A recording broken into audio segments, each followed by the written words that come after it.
You're listening to Southern Fried Sports with Travis Reier on Tide 100.9 in Tuscaloosa. This is Southern Fried Sports with Bama Online senior analyst Travis Reier on your home for Alabama sports. Tide 100.9 and streaming on the Tide 100.9 app.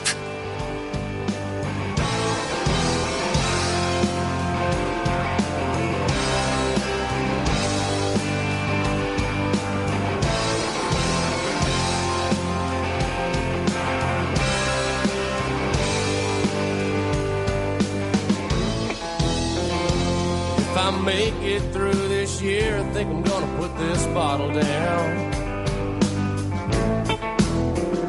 I guess as time goes on, I'll grow to miss it less than I will now.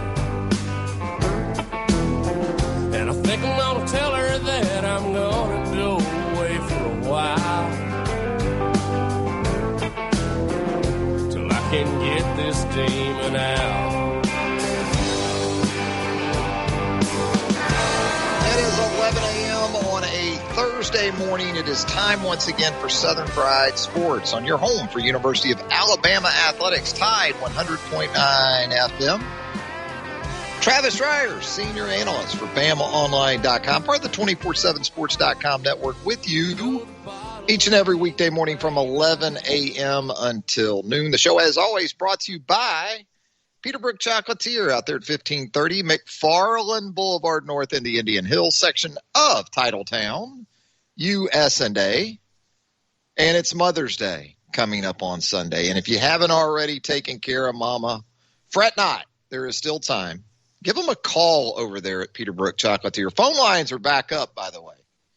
Peterbrook among the thousands impacted by the severe weather in the earlier stages of this week, but the phone line's back up and working there at Peterbrook Chocolatier. Get your order in today, 205-752-0211. It's also as simple as just swinging by there. Check in the great staff there at Peterbrook Chocolatier. They're going to take care of you from start to finish. Peterbrook Chocolatier, 1530 McFarland Boulevard North. Joined on the program by the executive producer of Southern Fried Sports, Jacob Harrison, and together we combined to form the 60-minute band of Sports Talk Radio. Had a little bit of a respite yesterday. Had the Tide 100.9 crew over in the Birmingham area for the Regions Tradition Celebrity Pro-Am. So the station heavily represented over there. You heard programming during this time slot originating from Greystone Golf and Country Club.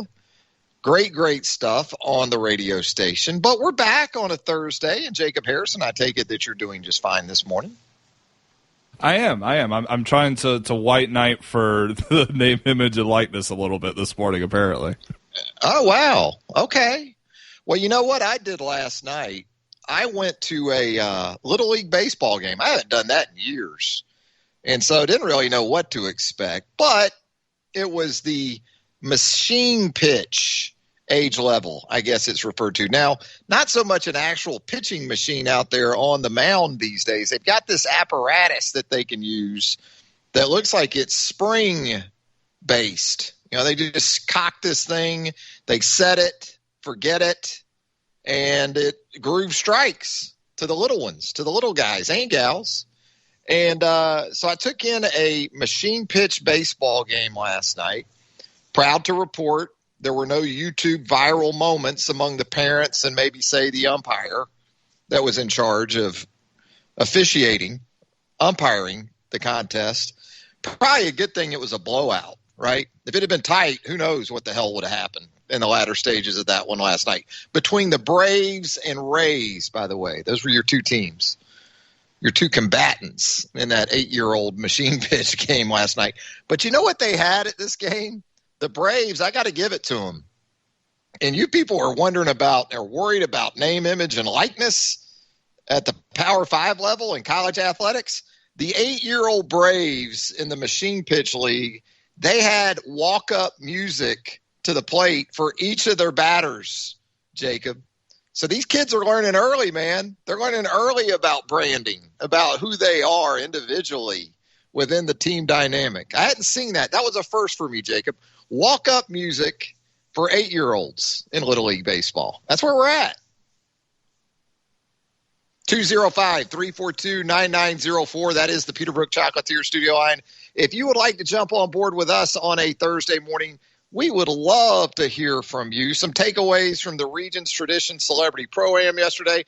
First and foremost, you had in-person interaction with people like Nick Saban, with people like Nate Oates. It wasn't Zoom for a change. Wasn't that a nice change of pace for you?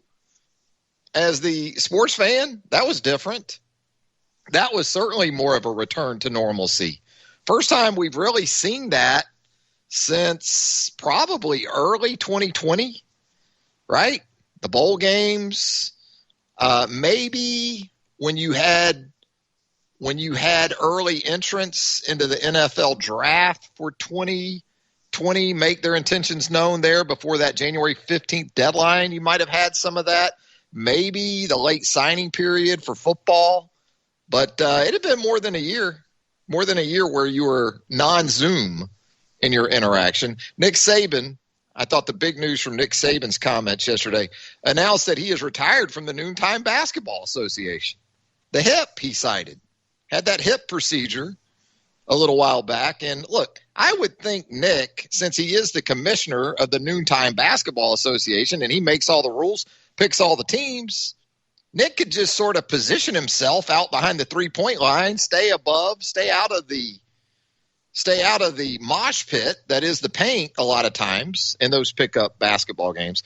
Your biggest chance of getting hurt participating in athletics, because I've done it, is in pickup basketball, right? Pickup basketball, you're at the park, you're playing maybe full court. Now, Nick and the guys in noontime basketball, that's half court oriented. But you play this full court basketball at the park, and there's always going to be the one guy, right, who's playing like it's game 7 of, say, the 85 finals between the Celtics and the Lakers, like it's Magic and Bird all over again in the mid-'80s. There's always that one guy. You know, he's not going to give up a breakaway layup. You get a steal, you're by yourself, you're coasting down the other end, you got an easy layup, and here comes hard foul guy in the pickup game. Not even at the rec center. I'm talking about at the outdoor court. There's always that guy. But you could do that with Nick, I would think, in his own league. We also saw, what about Charles Barkley's golf swing yesterday? How good did that look? You know, Charles, synonymous in terms of golf anyway, with the yips. You watch Charles on the celebrity tournaments, the one out there at Lake Tahoe each and every year, which is one of those mile markers into another football season. Charles looks like he's fixed that. Golf swing looked great for Charles. Now we'll see. He goes back out to Lake Tahoe. We'll see if it holds up there on the national television. This is more of a regional deal at the Regions Tradition, but I was pretty impressed by Charles Barkley yesterday over there at Greystone Golf and Country. 205-342-9904. That is the Peterbrook Chocolate. Coming up at the bottom of the hour, we're going to check in with the college football professor, Chris Hummer of 247sports.com. Chris has been able to confirm today what Go 247, part of the 247sports.com network. I'm working on that right now, Jacob. Hopefully that's better. But you had the initial report yesterday from Go247.com that TJ Finley, the quarterback for the LSU Tigers, was going into the NCAA transfer portal. Chris has been able to confirm that today. So some sort of expected attrition for the LSU Tigers at the quarterback position, especially after our guy. We're big fans here on the program of Max Johnson, who jumped in there as the starter late in the 2020 season, quarterbacked LSU to wins on the road, one win on the road at Florida, came back home and won a shootout over Ole Miss in Baton Rouge. You kind of expected that it would be Max Johnson going into the offseason as the favorite to win that job. You also had Miles Brennan coming back from an injury. You've got Garrett Nussmeier, a freshman who has impressed early on at LSU. So you got a crowded quarterback room. So I don't think there's a ton of surprise today to learn that TJ Finley, second-year quarterback, will be on the move. I guess the only question at this point is, does TJ Finley end up at Tennessee too? I mean, why not? He's a transfer. He's a quarterback. You can't spell UT without T. TJ to UT? Maybe. We'll see. We'll see what happens with TJ Finley. Really talented guy. Really at his best when he has a clean pocket with which to work. Big, tall quarterback. Not as much on the athletic side. Not going to extend plays all that much. So TJ Finley on the move from LSU. We'll also talk with Chris. He's got a piece up today at 247sports.com where he presents the case for the individuals who will be tasked with replacing the SEC's first-round draft picks. So, obviously, with Alabama having 6 first-round picks, we'll go through those. His prime candidates around the SEC to replace first-round picks. And what about Jimbo Fisher yesterday? Jimbo Fisher having a little fun out there with the fans in the state of Texas. A&M's with the Aggies. And he was asked at this touchdown club out in the Houston area, what's the key other than Saban retiring to finally beating Alabama? And Fisher responded with, we're going to beat his ass even when he's there. Whoa, Jimbo. And look, you get it. He's talking to primarily Texas A&M fans. Now, it's the Houston TD Club. I don't think this was a specific Aggie gathering, but I'm sure it played well with the Aggie fans in attendance. It certainly reverberated on an otherwise slow college football news day, other than the appearances of Nick Saban and Kirby Smart and Brian Harsin at the Regions Tradition Celebrity Pro-Am, but it made some headlines for Jimbo. And look, that's what Jimbo kind of has to say. The only thing I would say is he put a little extra mustard on it, didn't he? With the whole we're going to beat his ass. Not we're going to beat Alabama while he's there. You know, I think there's some Alabama fans that are going to, right or wrong, they're going to classify that comment with maybe something similar to what Ed Orgeron uttered post-game following LSU's win in Tuscaloosa a couple of years ago. Jimbo bringing a little heat, a little fun. It's good. What else do you got to do? You know, we're not even to mid-May yet.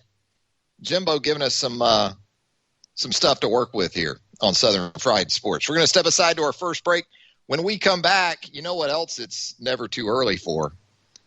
That's mock drafts. And Todd McShay of ESPN has released his way too early 2022 NFL draft mock for the first round, and we'll talk about the Alabama presence showing up. Some names that have surprised me, by the way, in recent days that you're hearing in relation to the 2022 NFL draft where Alabama is concerned. We'll get into all that and more. We've got a big baseball, big softball weekend for Alabama coming up. So much to get into, and we'll do all of it when Southern Fried Sports, presented by Peterbrook Chocolatier, returns on a Thursday right here on Tide 100.9 FM right after this. Tide 100.9 Tuscaloosa weather. The sky partly to mostly sunny this afternoon, the high 76 degrees. Some clouds moving in tonight. There could be a few isolated showers thanks to a cold front passing through, the low at 49. And tomorrow, a good supply of sunshine with a high at 72. I'm James Spann on the ABC 3340 Weather Center on Tide 100.9. It's 69 degrees in Tuscaloosa. Tide 100.9. For more coverage of Alabama football, visit us at Tide100.9.com or download the free Tide 100.9 app. The Crimson Tide will not be denied.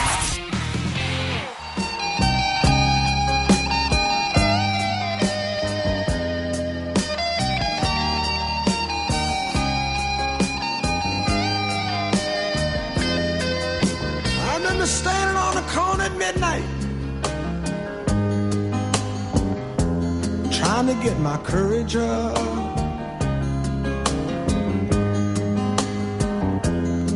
There was this long, lovely dancing little club downtown.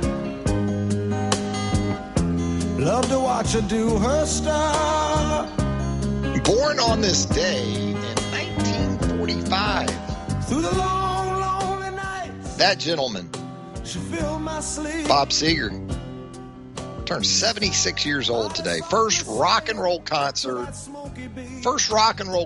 I ever attended was 1980-ish, and it was Bob Seger and the Silver Bullet Band.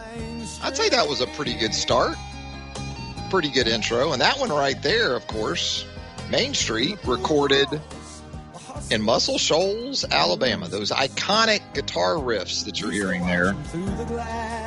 Pete Carr worked with the Swampers up in Muscle Shoals. Sheffield, Alabama specifically, but Muscle Shoals Sound. That's where it was located. Bob knew where it was at. Bob knew to hit the shoals when he really needed it done right, didn't he? It is a Thursday edition of Southern Fried Sports. Right here on Tide 100.9 FM. 205-342-9904. That is the Peterbrook Chocolatier studio line. If you'd like to jump on board with us, you are more than welcome to do so. We talked about some baseball and softball on the immediate horizon. Remember now, you've got Alabama Ole Miss softball getting underway this evening at the Rhodes House. Thursday through Saturday run for the Crimson Tide and Rebels. Ole Miss freshly into the top 25, I see here, after a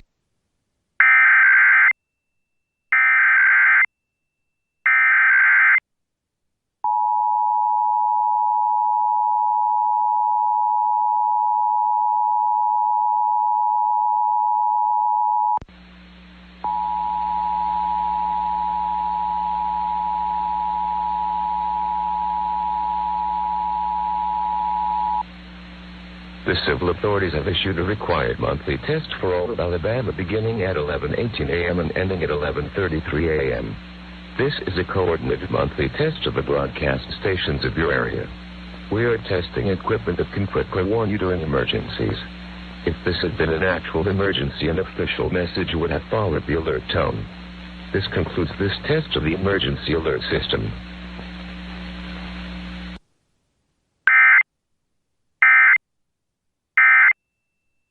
Slam. This one from Marcell Ozuna. Marcell went oppo for that grand slam last night up in D.C. You know, maybe a pitcher hitting a grand slam on Tuesday night motivated the rest of the guys in the clubhouse. Maybe. Marcell got it done on Wednesday night. 3:05 first pitch in the finale of that three-game series with the Braves and the Nats set for this afternoon. And then it's back to Truist Park for the Braves tomorrow with the Phillies in town for the weekend, and then the Blue Jays. After sweeping Atlanta in Florida last weekend, Braves get a chance for a little payback with the Blue Jays on deck for Tuesday, Wednesday, Thursday of next week. Off day on Monday for the Braves. 205-342-9904 is the Peterbrook Chocolatier studio line. We previewed this a little bit before we went to our first break, and I kind of had to get on to Jacob Harrison a little bit because, I mean, come on. Who's our resident draft guy? I mean, draft guru. It's Jacob Harrison. So I asked Jacob Harrison, have you seen Todd McShay's way too early 2022 NFL first round draft mock? You know what he tells me? I have not. What? What in the world? Yeah. So I had to give Jacob a little bit of a pep talk during that last break, but I think we got it now. I'll run some of these by you and get some thoughts on these, give some thoughts on these. Houston Texans, who Todd McShay projects as having the number one overall selection next year in the draft. Kayvon Thibodeau, defensive end of Oregon, kind of the West Coast. Jadeveon Clowney is how this guy's going to be packaged And he's had some great numbers, 21 career games, 12 sacks, 23.5 tackles for loss. He was a guy similar to Clowney that Alabama was very much involved with during his recruitment. A Californian decided to stay out on the West Coast and go to Oregon. So right now, McShay has Thibodeau, the edge defender, as the number 1 overall selection for the 2022 NFL Draft. McShay has Keaton Slovis, quarterback, USC, going number 2 to the Detroit Lions. And Slovis is a guy, well, JT Daniels is at Georgia because of Keaton Slovis. And one of the biggest shames of that Alabama SC game that was scheduled for the season opener of the 2020 season going away was that I wanted to see Keaton Slovis against Alabama. He had some good receivers last year too. Alabama, as we know, going into last season was undergoing some major growth, as we could say, on the back end of that defense. But Keaton Slovis, right now, projected as the number 2 overall pick. You know, McShay doesn't have a lot of faith. Doesn't have a lot of faith in our Jaguars in year 1 under Urban Meyer and Trevor Lawrence. By the way, did you see yesterday the Jacksonville Jaguars on social media with Urban talking about Trevor Lawrence and the process of, determining, his place? What are you talking about? Urban still thinks he's at Ohio State or Florida. Is he going to do the thing like he did at Ohio State where you had to lose your stripe as a freshman to kind of validate yourself as a Ohio State Buckeye? Are they going to have that type of hokey stuff in Jacksonville too at the professional level? I mean, if you're an NFL player and you hear some of this stuff from Urban, you're going, And now he's talking about bringing Tim Tebow. We told you 2 months ago Tim Tebow was in all likelihood going to be a Jaguar. What if you're a Jaguar player and you know the relationship between Urban and Tim Tebow, and now Tim Tebow is going to be in your locker room with you every day? You going to be worried about Tim Tebow maybe being a little bit of a plant for Urban Meyer, being a set of ears in that locker room for Urban Meyer? I'll tell you what, you put Tim Tebow in that locker room, it sounds easy enough, but among the players, Tim's going to have to prove himself a couple of different ways. First of all, why is he even here as a National Football League player at this point in his life? And then also his relationship with Urban. But Todd McShay has our Jacksonville Jaguars with the number 3 overall selection. And he has us taking Derek Stingley Jr. The thing I like most about that pick is that Devontae Smith will be in the NFC. So Derek won't have to see Devontae, hopefully, all that much, being in the AFC South. And with Devontae in the NFC East, because we all know what Devontae's done to Derek the last couple of years. Interesting SEC player also here in the top 4 with the New York Jets, number 4 overall, taking Charles Cross, the offensive tackle from Mississippi State. Cross, a couple of years ago, he was one of the rare sort of 5-star recruits that found his way. He's a home state guy, but actually signed with Mississippi State. He redshirted his first year. Last year stepped into that role, and the expectation being that he will flourish in year 3 there in Starkville. As far as Alabama players go, you get to number 9, and McShay has the New York Giants picking in that spot, and that's where he has Evan Neal right now, going to the Giants. And definitely a strong flavor of SEC, former Alabama guys there with the New York Giants these days. Burton Burns. I mean, Joe Judge, the new head coach for the New York Giants, was a special teams analyst at Alabama just 8 or 9 years ago. You got a lot of Alabama affiliation up there on that staff and SEC affiliation on that staff. So Evan Neal, who Todd McShay slashes. He slashes him as an offensive tackle / guard going number 9 overall. Other Alabama guys that we'll get into perhaps later in the program that show up in McShay's way too early mock. You get down to the bottom of the first round, you get a run of them. Christian Harris at 29 overall to the Green Bay Packers. I think that might be a little low for Christian. Josh Jobe up next at 30 to the Buffalo Bills. So those are the kind of guys that you're looking at. I will say, I saw in a specific first-round projection for the Tampa Bay Bucks. By the way, John Mechie at 22 overall to the Tennessee Titans in McShay's first-round mock. I saw Phidarian Mathis as a potential high-round pick. And, hey, I hope that's the case. Absolutely. But if you ask me of Alabama defensive linemen who are going to be draft eligible in 2022, if Phidarian Mathis would be at the top of my list, I probably wouldn't have Phil there. But he's been very solid, been very steady. No doubt about that. But you consider guys like Byron Young, Justin Aboigbe, DJ Dale.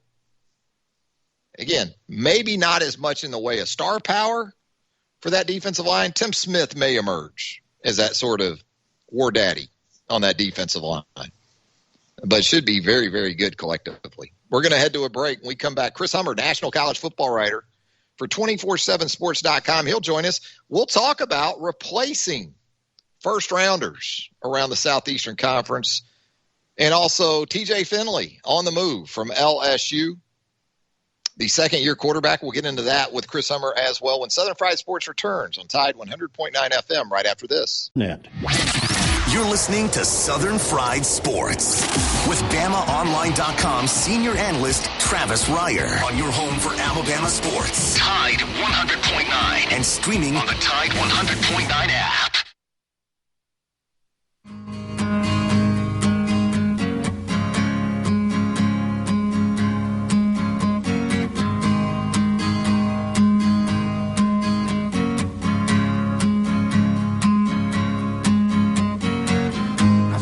Tall, could have used a few pounds. Tight pants points, hauling her down. She was a black-haired beauty with big dark eyes and points all her own, sitting way up high.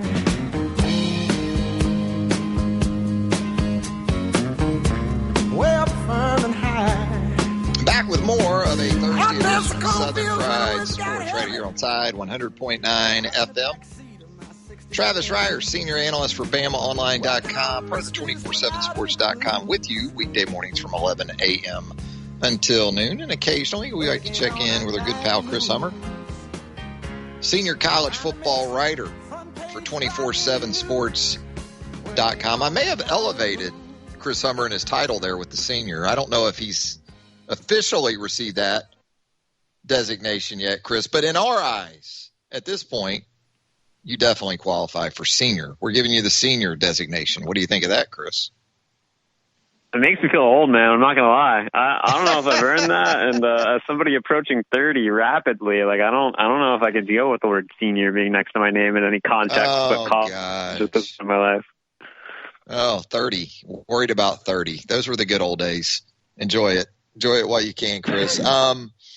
The good old days. That seemed like 6 or 7 months ago when we saw TJ Finley in there as the starting quarterback following the injury to Miles Brennan. It looked like there for a minute or so, TJ Finley might be the next big thing where the LSU quarterback position is concerned. But Max Johnson got some opportunities as the season wore on. He made good use of those, obviously, down the stretch. And here we are. Life comes at you fast with these college football quarterbacks, I guess, Chris.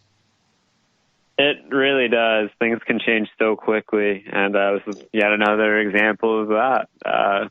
You could be the next hot thing one minute, and then you could be gone the next. We saw that with Joe Milton at Michigan, Dwan Mathis, Georgia, just to name a few, and it can change really rapidly. And in this era of transfers, quarterbacks are moving faster than ever, and it's not surprising to see TJ leave. He was the guy that I think our guys at LSU 247 were hearing we're going to leave. I was hearing TJ might leave. That quarterback room is very full with Max Johnson and Miles Brennan also competing for that job, and it just was natural. One of those guys had to move on.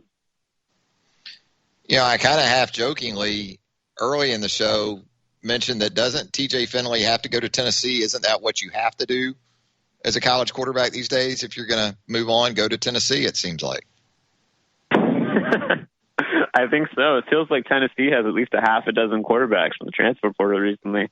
Got Joe Milton, Harrison Bailey, Hendon Hooker. I'm definitely forgetting a few. Brian Maurer, their quarterback from last year. I'm definitely Keaton Slater, Salter, their recruit from last cycle. So it's very busy over at Tennessee, and I don't think they know who their quarterback's going to be honest. So let's ask you this. Max Johnson or Miles Brennan to open the 2021 season for the Tigers behind center? Which way would you go right now?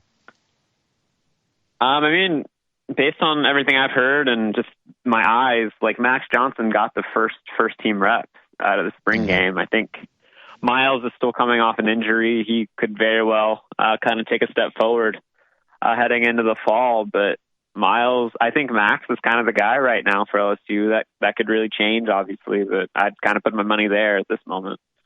Saw where his 5-star brother, a tight end, recently committed to the Tigers as well. So Brad Johnson's fam doing some good things there for LSU. I wanted to get your reaction to Jameson Williams, the former Ohio State receiver, making the decision to transfer to Alabama. How did that one strike you?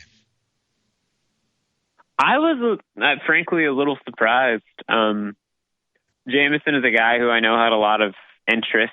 It's really interesting, and it shows how good that Ohio State wide receiver room is. He was a starter last year, and honestly, and I'm not trying to slight Jameson Williams in the slightest. I think he's a really good receiver and could potentially be an NFL receiver down the line, but he might have been their 4th or 5th best receiver last year. That's how loaded that next year, and that's how loaded that room was. So to see him to go to Alabama was a bit of a surprise, but I guess it's not all that shocking when you think about it. A little context, John Mechie is really the only proven option in that room right now. Slade Bolden, I guess, in the slot, but they were really counting on some of those underclassmen receivers to emerge, and Jameson Williams is a really good bridge for Alabama, and he certainly brings a level of speed on the outside that is different than what most players on that roster can provide. Jameson Williams is a 10-6 guy in the 100 meters. He's legitimately a dangerous downfield threat, and I think he's going to play right away at Alabama in some capacity, and he's certainly going to help. So it never hurts to have somebody with that kind of speed in your room. Is he walking into a better quarterback situation with Bryce Young at Alabama as well, or do you think maybe the transition from Justin Fields to his successor in Columbus could end up going pretty well for the Buckeyes? I think it'll go well for both parties, honestly. It's tough to skip the beat at Ohio State with the system Ryan Day's put together and the wide receivers that are there. I think Bryce Young's talent ceiling's probably slightly higher than C.J. Stroud, who was also a 5-star quarterback, who I expect to win that job at Ohio State. But I'll roll with Bryce. He's one of the most brilliant high school quarterbacks I've ever seen. He wouldn't really push Mac Jones last year, but I don't think it was like Mac winning by a full lap or anything like that. I think Bryce was very good as a true freshman, and with a year to kind of digest that system, heading into an NFL system under Bill O'Brien, and with the offensive line that'll likely be in front of him, I think Bryce Young's going to be excellent next year. And I would probably take Bryce long term, but I think both quarterbacks will be really successul. You're out there in the state of Texas. If you can't tell, I'm out there on a limb, right? I'm just like hanging on that bar, just like splitting right down the middle. Basically 5-star to 5-star. Not a bad situation when you look at the quarterbacks for both Ohio State and Alabama moving ahead. You're out there in Texas, and so comments from Jimbo Fisher made a few waves yesterday in the Houston area. He was asked by a fan what the key to beating Alabama under Nick Saban was other than Saban retiring, and Jimbo had some fun and said, we're going to beat their arses even when he's there. Does this feel like a very important year? I know they're all important, but when you look at A&M and sort of the expectations and what all the Aggies return, although they too are undergoing transition at quarterback, is getting Alabama at home, the stars appear to be aligned for A&M to snap a lengthy losing streak to the Crimson Tide, and certainly a lengthy losing streak when you talk about Saban disciples and trying to get over the hump against the old man. Yeah, well, first, I would say Jimbo Fisher is just doing what you do at a booster event, right? You're not going to be like, we're going to be really good, but we're going to lose to Alabama every year. That doesn't bring the money flowing in quite like A&M needs to kind of keep paying Jimbo Fisher what they pay him. So I think it's totally understandable for Jimbo Fisher to do that. And I would say, I think of the former assistants kind of in line to beat Nick Saban, Jimbo probably has the best opportunity, at least annually. He gets to play him every year.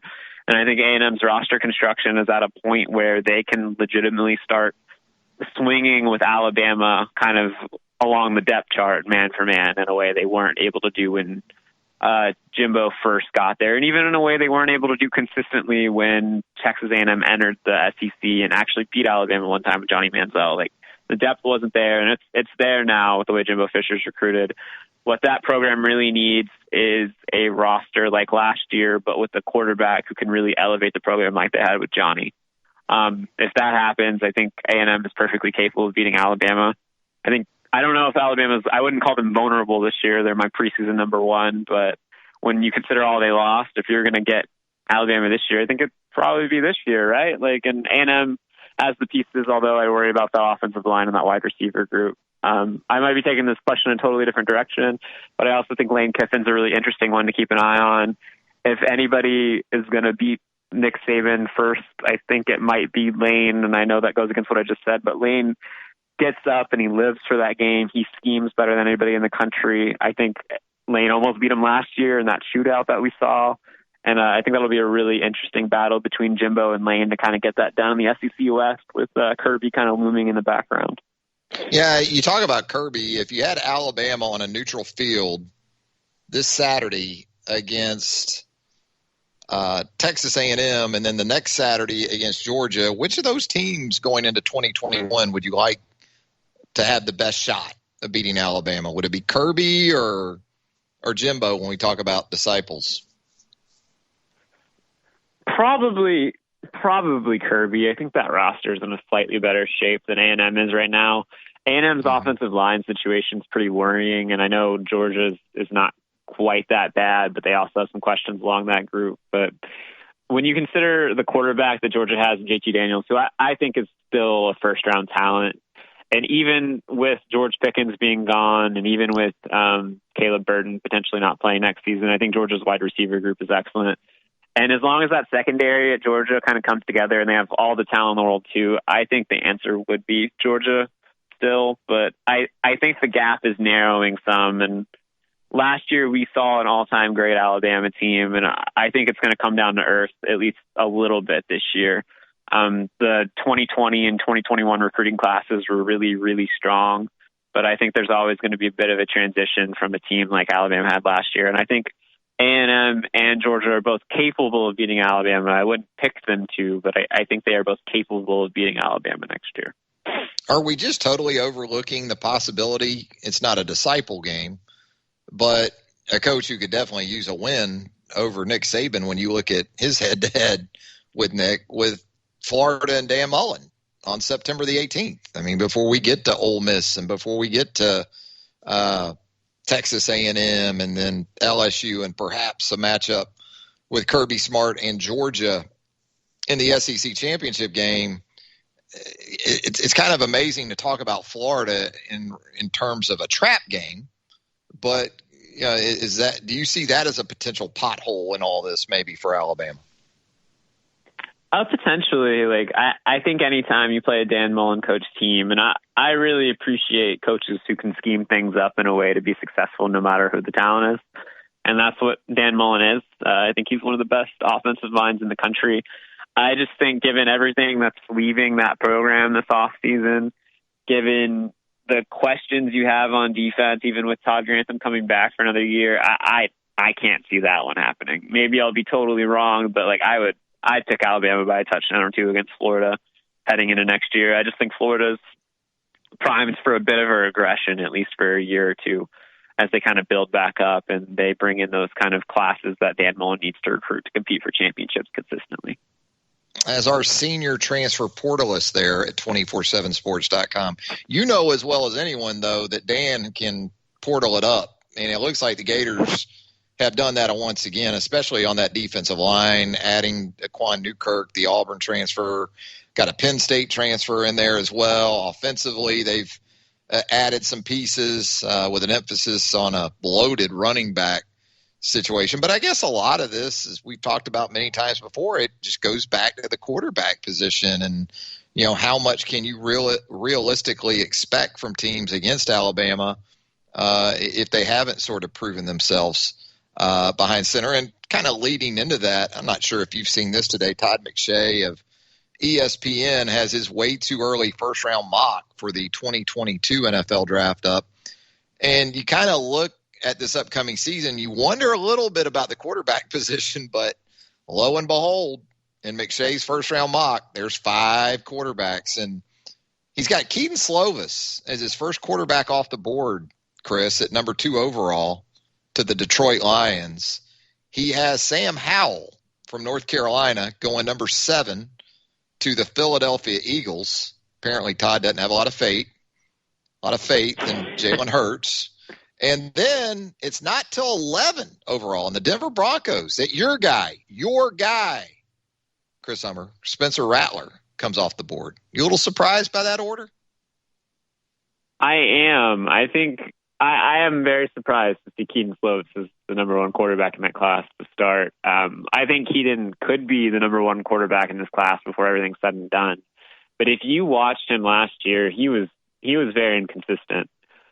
He had some mechanical issues that he's talked about some this offseason already. He had some confidence issues that I did an interview with him earlier this offseason that he kind of discussed, and that could all change. Like, I think Keaton has the tools, but based on what we've seen so far, I don't know if Keaton would be my first quarterback off the board. So I was surprised. I'm a big Spencer Rattler proponent. I love Spencer's game. I think he's got, and I mean a little bit, like an ounce or two of Patrick Mahomes in him with the way he plays. A little bit of Zach Wilson in him as well with kind of what he can do off platform, what he can do out of structure, what he can do out of the pocket when called upon. But he's also one of those quarterbacks that is excellent when on time. And we've seen those Lincoln Riley quarterbacks go really high before. That offense is going to be immensely productive next year. I would kind of point to him as the guy early. Sam Howell, I think, is going to be a really interesting kind of guy to follow. That system at North Carolina is extremely QB-friendly that Phil Longo runs. He's had kind of really high-caliber weapons in his career. I think Sam is a really excellent deep ball passer, but he's got some concerns physically from an athletic standpoint and even hand size. Like, he is, like, this is not the end-all be-all, but he has very, very small hands. The Jake Fromm thing about that a couple years ago was a little overblown, but I believe Sam's hands are actually smaller than Jake Fromm's were. Wow. So that could be something to keep an eye on. And then I think other guys like Carson Strong at Nevada, Malik Willis at Liberty, Matt Corral at Ole Miss could all be in that mix. This quarterback class is not nearly... Where's JT Daniels? Yeah, and JT Daniels, yeah. We had him, Andrew Ivins and I did a mock draft the other day, and we had JT as our 3rd quarterback off the board. So it's a really wide open class. It's just... I was going to say it's not as good as last year's at all. Yeah. McShay has this one, makes Auburn fans cringe. Malik Willis going 15th overall to the Washington football team. And then he has Desmond Ridder of Cincinnati as potentially the successor to Ben Roethlisberger in Pittsburgh, going 16th overall to Jacob Harrison Stillers. Jacob, of course, our producer on the program. I'm not sure if he's cringing or smiling at the potential of it. He likes it. Jacob likes Desmond Ridder maybe to the Stillers.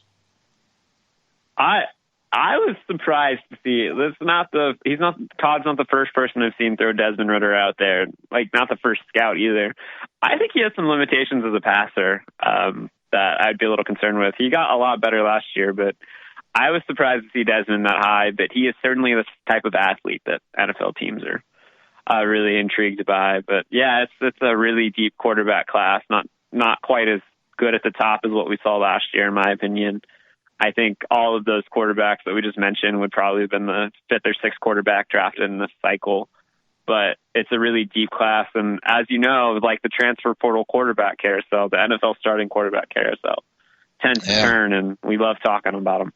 Yes, we do. Absolutely. As we let you go here, Chris, of Alabama's 6 first-round picks in the 2021 NFL Draft, in your opinion, which one will be the toughest for Alabama to replace? Yeah, that's a really because you got it. Question. Chris, by the way, has a great piece up at 247sports.com where he goes through college football's first-round picks and comes up with potential successors for all of them, including the SEC. So what do you think of those 6 guys? Toughest guy to replace? Probably Patrick Surtain, I would argue. Josh Jobe obviously is going to be the number 1 cornerback next year. He could be a really early draft pick, but when you kind of have that lockdown presence on one side of the defense, that's really difficult to kind of overcome and replace right away. And a guy like Kool-Aid could kind of step in right away and kind of take that job potentially as a true freshman. There are a couple other quarterbacks on that roster that are really intriguing. But to replace that kind of lockdown presence, especially when you consider, and I know Christian Harris is getting a lot of first-round buzz, but those linebackers really struggled in coverage last year, him and Dylan Moses.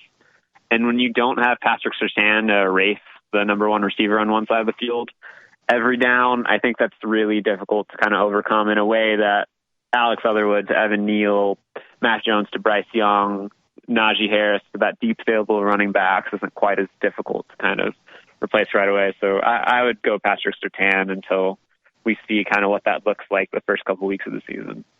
I like it, Chris, and always like having you here on the program with us. Chris Hummer, national college football writer for 247sports.com, does an outstanding job for us. Thanks again, Chris. We'll hope to do it again real soon. Yeah, for sure. Anytime. Thanks so much. There he goes, Chris Hummer. If you haven't already, give him a follow on Twitter at Chris_Hummer, Hummer. Back to put a wrap on a Thursday edition of Southern Fried Sports right here on Tide 100.9 FM right after this. Tide 100.9 Tuscaloosa weather. Sky partly to mostly sunny this afternoon, the high 76 degrees. Some clouds moving in tonight. There could be a few isolated showers thanks to a cold front passing through, the low at 49. And tomorrow, a good supply of sunshine with a high at 72. I'm James Spann on the ABC 3340 Weather Center on Tide 100.9. It's 70 degrees in Tuscaloosa. The flagship station for Alabama Crimson Tide football. Alabama touchdown. Only on Tide 100.9 and streaming on the Tide 100.9 app.